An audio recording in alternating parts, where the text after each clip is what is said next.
अपने आप स्वतः प्रकाशित हो जाएगा गोविंद आपके हृदय। अब गुरु के प्रति कभी समर्पण भाव करके देखना, अगर सच्चा गुरु होगा बिना भजन आपके हृदय में स्वतः प्रकाश। व्यासदेव जी खड़े हुए, उठ करके गए, नारद जी को प्रदक्षिणा की, चरण स्पर्श किया और चरण प्रक्षालन किया, चरणाव्रत लिया और बैठाया गुरु को और अपने मन की व्यथा कही। इधर गंगा आनंदित, गंगा के किनारे बैठे। आज गंगा आनंदित होगी, क्यों? तो परम वैष्णव मेरे यहाँ बैठ करके सत्संग करेंगे, हरि चर्चा करेंगे और मैं ये हरि चर्चा सुनूंगा। गंगा भी ढूंढती है वैष्णव को, कोई वैष्णव आए मुझे स्तुति सुनाए, वंदना सुनाए, प्रार्थना सुनाए। इसलिए यहाँ हम लोग, आप लोग तो देरी से आते हैं, सुबह या 9 साढ़े 9 बजे के करीब स्तुति वंदना प्रार्थना होती है, बड़ा आनंद आता है। 1-1.5 घंटे में वो स्तुति वंदना संपूर्ण होती है। सारे विद्वान ब्राह्मण बैठते हैं, ये परिवार के लोग बैठते हैं, बहुत आनंद आता है। क्यों? भगवान स्वयं का है, मदभक्ता यत्र गायन्ति तत् प्रतिष्ठामि नारद। मेरे भक्त जहाँ पर बैठ करके मेरी स्तुति वंदना प्रार्थना करते हैं, नारद मैं वहीं पर रहता हूँ। इसलिए गोविंद का आह्वान है, ये जो कथा है ये गोविंद का आह्वान है कि गोविंद हमारी प्रार्थना सुनो। महाराज, हाँ, मैंने एक वेद के 4 वेद कर दिए, खुलासा कर दिया। अभी तक मैंने 17 पुराण लिख दिए, लेकिन मेरे मन में शांति नहीं। ऐसा क्यों? एक वेद के 4 वेद किए, कितना समय लगा, कितना मैंने भगवान का भजन किया होगा। फिर मैंने अभी तक 17 पुराण भी लिख दी, तो मन को शांति नहीं। मैंने इसलिए आपको याद किया। और आज रात को तो मुझे कलयुग ने भी दर्शन दे दिए, तो मुझे बड़ा संशय है, मैं संशय ग्रसित हूँ, कहीं कोई अनर्थ नहीं हो जाए। कृपा भाई जब जानिए जब सीखे। तुलसीदास जी एक ऐसी चौपाई लिख करके गए हैं, कृपा भाई जब जानिए जब सीखे अपनी दोष। अगर किसी व्यक्ति को अपना दोष स्वयं नजर आने लगे कि मैं क्रोधी हूँ, मैं बेईमान हूँ, मैं झूठ बोलता हूँ, मैं गुरु अवज्ञा करता हूँ, मैं अपने साथ में बैठने वालों की जड़ काटता हूँ, ये दोष अगर स्वयं को नजर आए तो समझना तुम्हारे ऊपर भगवान की कृपा है। भगवान ने तुम्हें दिव्य संदेश भेजा है कि इन अवगुणों से दूर हट जाओ। व्यासदेव जी को स्वयं का दोष नजर आया तो गुरु को याद किया। नारद जी ने नारद जी से कहा, महाराज ये दशा क्यों है मेरी? तो नारद जी ने कहा, वासुदेव परित्यज्यम यन्न देवमुपासते त्रसिता जाह्नवी तीरे कूपम वांछति दुर्भगा। जो भगवान गोविंद का स्मरण छोड़ करके, भगवान कृष्ण का भजन छोड़ करके अन्य देव देवताओं की शरण में जाते हैं, उन लोगों की दशा तो ये है जो गंगा के किनारे खड़े होकर के कुएं के जल की आशा करते हैं। अरे तुम पूर्ण ब्रह्म परमात्मा को छोड़ करके कहाँ गलियों में भटक रहे हो? अपने पूर्वजों को देखो। मीरा एकदम बच्ची, लेकिन इसने कृष्ण का ही भजन क्यों किया? इसने देखे भैया बहनों भौमिया क्यों नहीं पूजे? क्यों? एकमात्र गति देता है तो मुकुंद देता है, दूसरा कोई नहीं दे सकता। आप अपने गुरुजनों को तो देखो कि वो किनका भजन कर रहे हैं। सूरदास को देखो, रसखान को देखो, कबीर को देखो, तुलसी को देखो, मीरा, सखू, जना, किसी को भी देखो, किनका भजन किया? श्याम सुंदर का भजन किया। वो इधर उधर गलियों में नहीं घूमे जो किसी ने आके कह दिया मैं भगवान हूँ, उसी के पीछे हो रही। इस मंत्र को छोड़ दो, इस देवताओं को छोड़ दो, इस भगवान को मेरे पीछे लग जाओ, इसी के पीछे लग जाओ।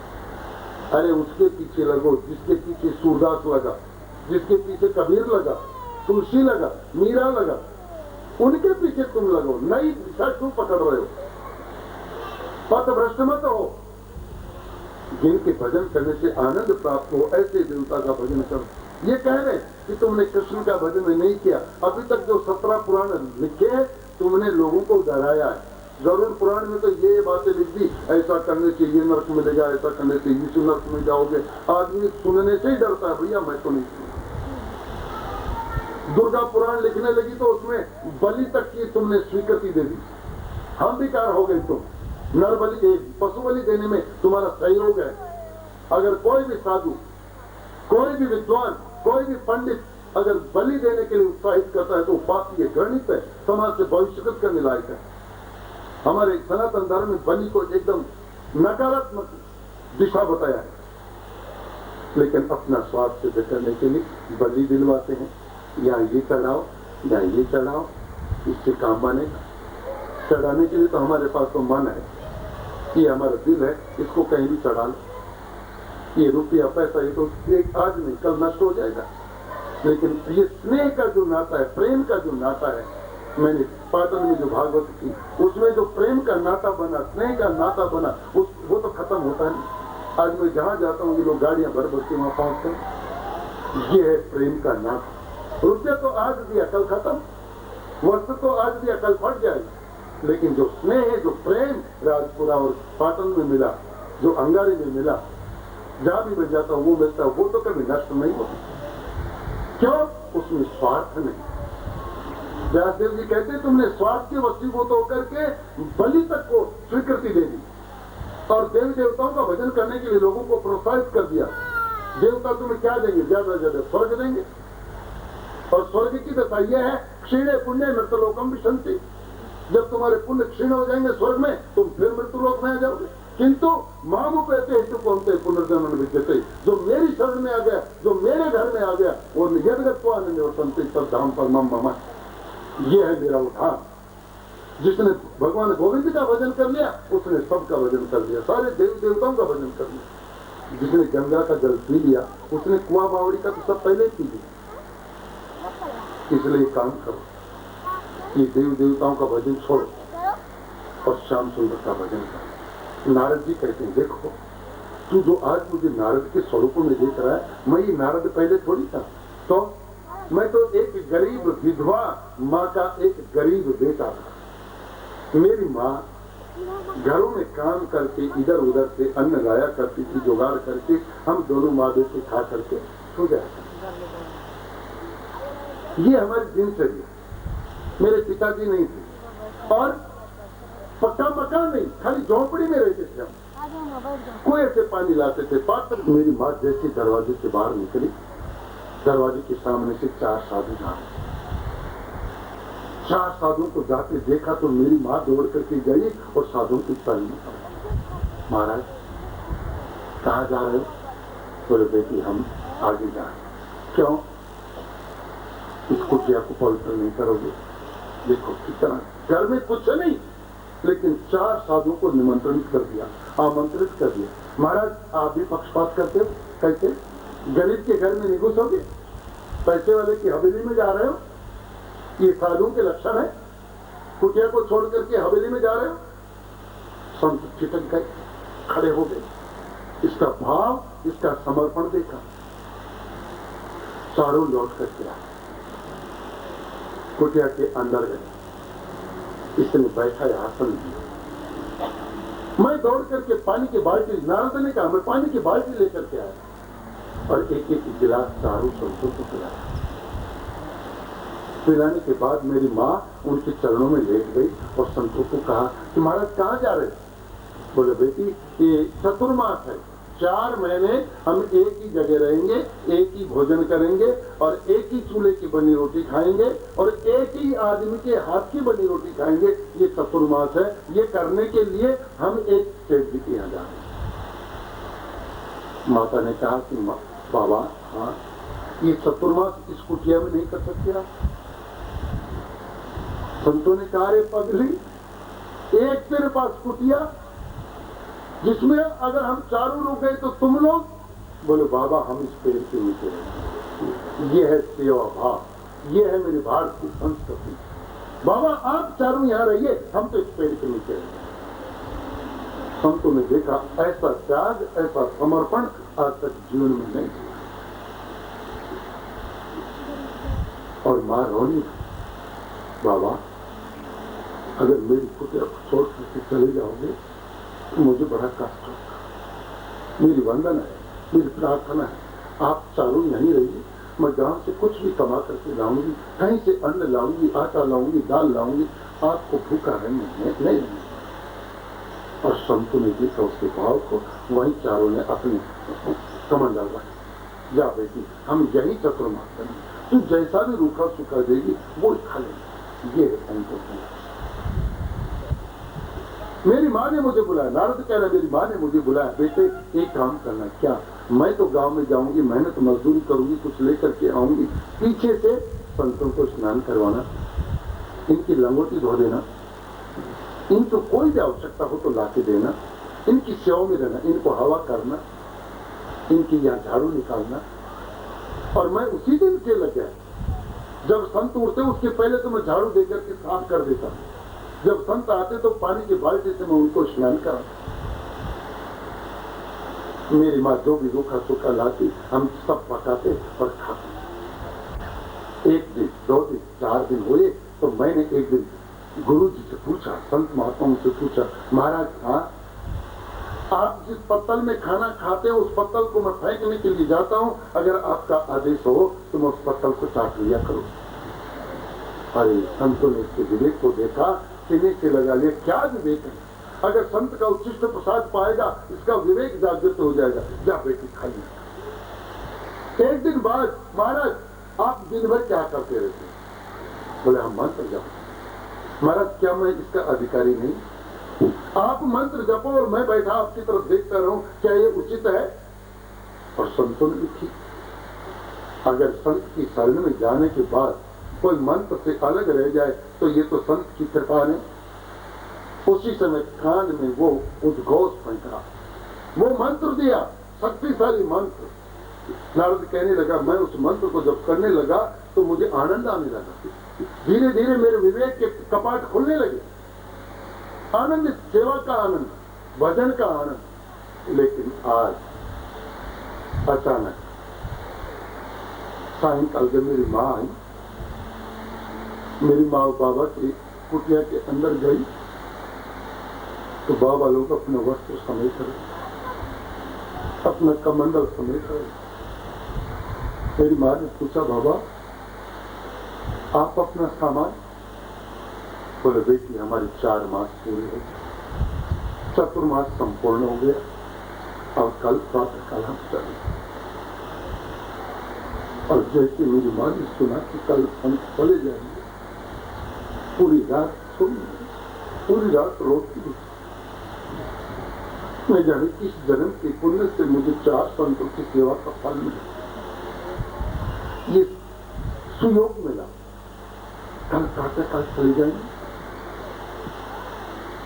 पूरी रात मेरी मार होती थी और प्रातः काल तो ये दैवगारिक दृश्य, जब संतों ने अपना सामान उठाया, मेरी माँ उनको देख नहीं पाई और कुटिया के पीछे जाकर के बैठ कर रोई। आज मेरा सर्वस्व जा रहा है। संत लोग चारों कुटिया के पीछे गए, माँ को उठाया, रोऊंगा। जीवन में तेरी सेवा को हम भूल नहीं पाए। जो 1000 वर्ष जी करके जो तपस्या नहीं हो पाती, तूने 4 महीने में तपस्या की। धन्य है तेरा कुल और धन्य है तेरा बेटा। मार होती गई और चारों संत विदा। श्री कृष्ण गोविंद हरे मुरारी, श्री कृष्ण गोविंद हरे मुरारी, श्याम सुंदर राधा विहारी, श्री कृष्ण गोविंद हरे मुरारी, गोविंद हरे मुरारी, श्याम सुंदर राधा विहारी, श्याम सुंदर।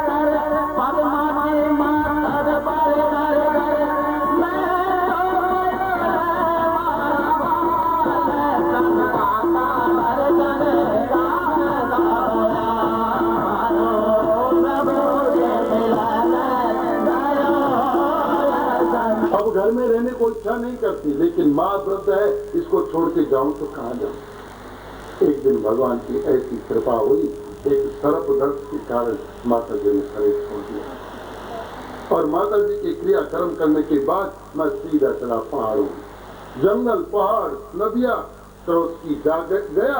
एक वृक्षवृक्ष के नीचे चट्टान के ऊपर पद्मासन लगाया और बैठा, ध्यान केंद्रित किया। अपने गोविंद का चिंतन करते करते मैं गोविंद के स्वरूप में आनंदित होकर के बैठा। अचानक आज एक प्रकाश, और प्रकाश में आनंदित होते मेरी आंख खुली। मैंने दोबारा आंख बंद की, प्रयास किया दोबारा देखूं, लेकिन आकाशवाणी हुई, इस जन्म में तो ये। इसके बाद प्रलय हुआ, प्रलय में ब्रह्मा जी के आगोश में सब कुछ समा गया।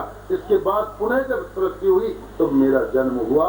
मरीचि, अंगिरा, त्रिपुर, शुक्ल, वशिष्ठ सप्त ऋषियों के साथ मेरा भी जन्म हुआ नारद के स्वरूप में। तब से मैं नारायण नारायण का स्मरण करता हूँ और दुनिया को भी ये शिक्षा देता हूँ, संदेश देता हूँ कि हे जगत के वासियों, अगर तुम लोग वासुदेव की शरण में चले गए तो तुमने संपूर्ण भजन कर लिया। नानामी देवता, ये पुण्य देवता भक्ता, यजंते श्रद्धानता, तेपिमाने पहुंचते यजंते अविधि पूर्वकम। जो देवी देवताओं का भजन करते हैं, इधर उधर भटक गए हैं, वो करते तो मेरा ही है, लेकिन अविधि पूर्वक घूम के आ रहे हैं। इसलिए डायरेक्ट सीधा भजन, हरे कृष्ण कृष्ण कृष्ण हरे हरे, हरे कृष्ण कृष्ण हरे राम राम हरे। देश काल नियम है, सोचा सोच विनिर्णय, इसमें देश काल का भी कोई विचार नहीं। मैं सो करके उठा हूँ, नहाऊंगा तभी माला करूंगा, ऐसा नियम नहीं है। जैसे उठे बिस्तरे पर बैठे हैं और शुरू हरे कृष्ण कृष्ण। गोपियां झाड़ू देती हैं तो हरे कृष्ण कृष्ण कृष्ण। नहाने तक तो तुम्हारा 1 घंटा खराब हो जाएगा, तब तक तुम क्या मुंह बंद रखोगी? नहीं। सततम कीर्तयन्तो माम यतन्तस्य दृढ़ता। भगवान कृष्ण ने कहा कि निरंतर स्मरण करो। एक पल भी कोई ऐसा नहीं चला जाए जिस समय आपके मुंह से भगवान का नाम। चैतन्य महाप्रभु को तो उनके शिष्य ने एक बार कह दिया, पूछा, महाराज हाँ, जब हम सोच दिशा को जाए तो उस समय भगवान का भजन कर सकते हैं? सोच अवस्था में भगवान का भजन कर सकते हैं? चैतन्य महाप्रभु ने कहा नहीं, सोच करने के वक्त भगवान का नाम मत लेना। तो शिष्य ने कहा, महाराज फिर तो आपकी एक बात मिथ्या होगी। बोले क्या? बोले यम का दूत तो कभी, यम का संदेश कभी भी आ सकता है, बुलावा कभी भी आ सकता है। अगर उस समय बुलावा आ गया और मेरे मुंह में अगर भगवान का नाम नहीं रहा तो मेरी अधोगति नहीं हो जाएगी? चैतन्य महाप्रभु ने कहा, आज से नियम है, जाओ तुम सोच के समय भी भगवान का नाम ले। और कथा की मैंने कल्याण में स्वयं पढ़ा है, एक मुसलमान जाति से दिशा सोच को गया, जब वो लैट्रिन कर रहा था उधर से एक सुअर आया और सुअर बिगड़ा हुआ सुअर था, वो धीरे धीरे मुसलमान की तरफ जब आने लगा टक्कर मारने के लिए, तो ये सुअर को हराम बोलते, मुसलमान लोग इसको हराम बोलते। तो उसके मुंह से निकला हराम हराम, मेरा गोविंद दयालु है। उसने सोचा ये पुकारा है हराम हराम, तो गोविंद ने आकर इसकी रक्षा की। ऐसा दयालु को अगर हम नहीं बजे तो ये हमारी मति मंद होने की बुद्धि है, ये हमारी दशा खराब है, भगवान का कोई दोष नहीं। इसलिए अनवरत तेसाम सतत युक्तानाम भजताम प्रीति पूर्वकम ददामि बुद्धि योगम एन माम पयंति ते। जो निरंतर मेरा भगवान का भजन करता है, मेरा स्मरण करता है, चिंतन करता है, ददामि बुद्धि योगम, उसको बुद्धि योग देता हूँ और उस बुद्धि के द्वारा वो उस धाम को चला जाता है जहाँ माम उठेते तो कौनते पुनर्जन्म। इन्हीं शब्दों के साथ गुरु महाराज के आदेश से अपनी वाणी को विराम देता हूँ। 1 घंटे बाद फिर यहीं मिलते हैं। बोलिए हरे कृष्णा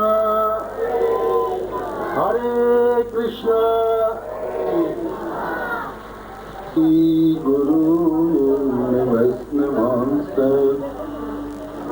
श्रीरूपं साग्रजातं सहगण रघुनाथं तं सजीवं साद्वैतं सावधूतं परिजनसहितं कृष्ण चैतन्यदेवं श्री राधा कृष्ण पादाम सहगण ललिता श्री विशाखान्वितांसे ओम अज्ञानतिमिरन्धस्य ज्ञानाञ्जनशलाकया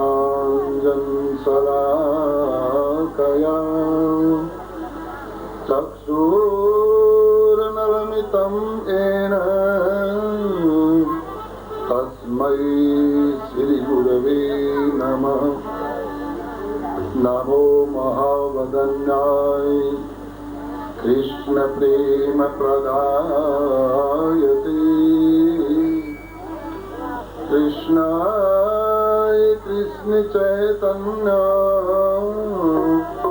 नामने गोरक्षसे नमः। हे कृष्ण करुणा सिंधु दीनबंधो जगत्पते गोपेश गोपिकान्त राधाकान्त नमस्तुते। सप्त कांचन गौरांगी राधे वृंदावनेश्वरी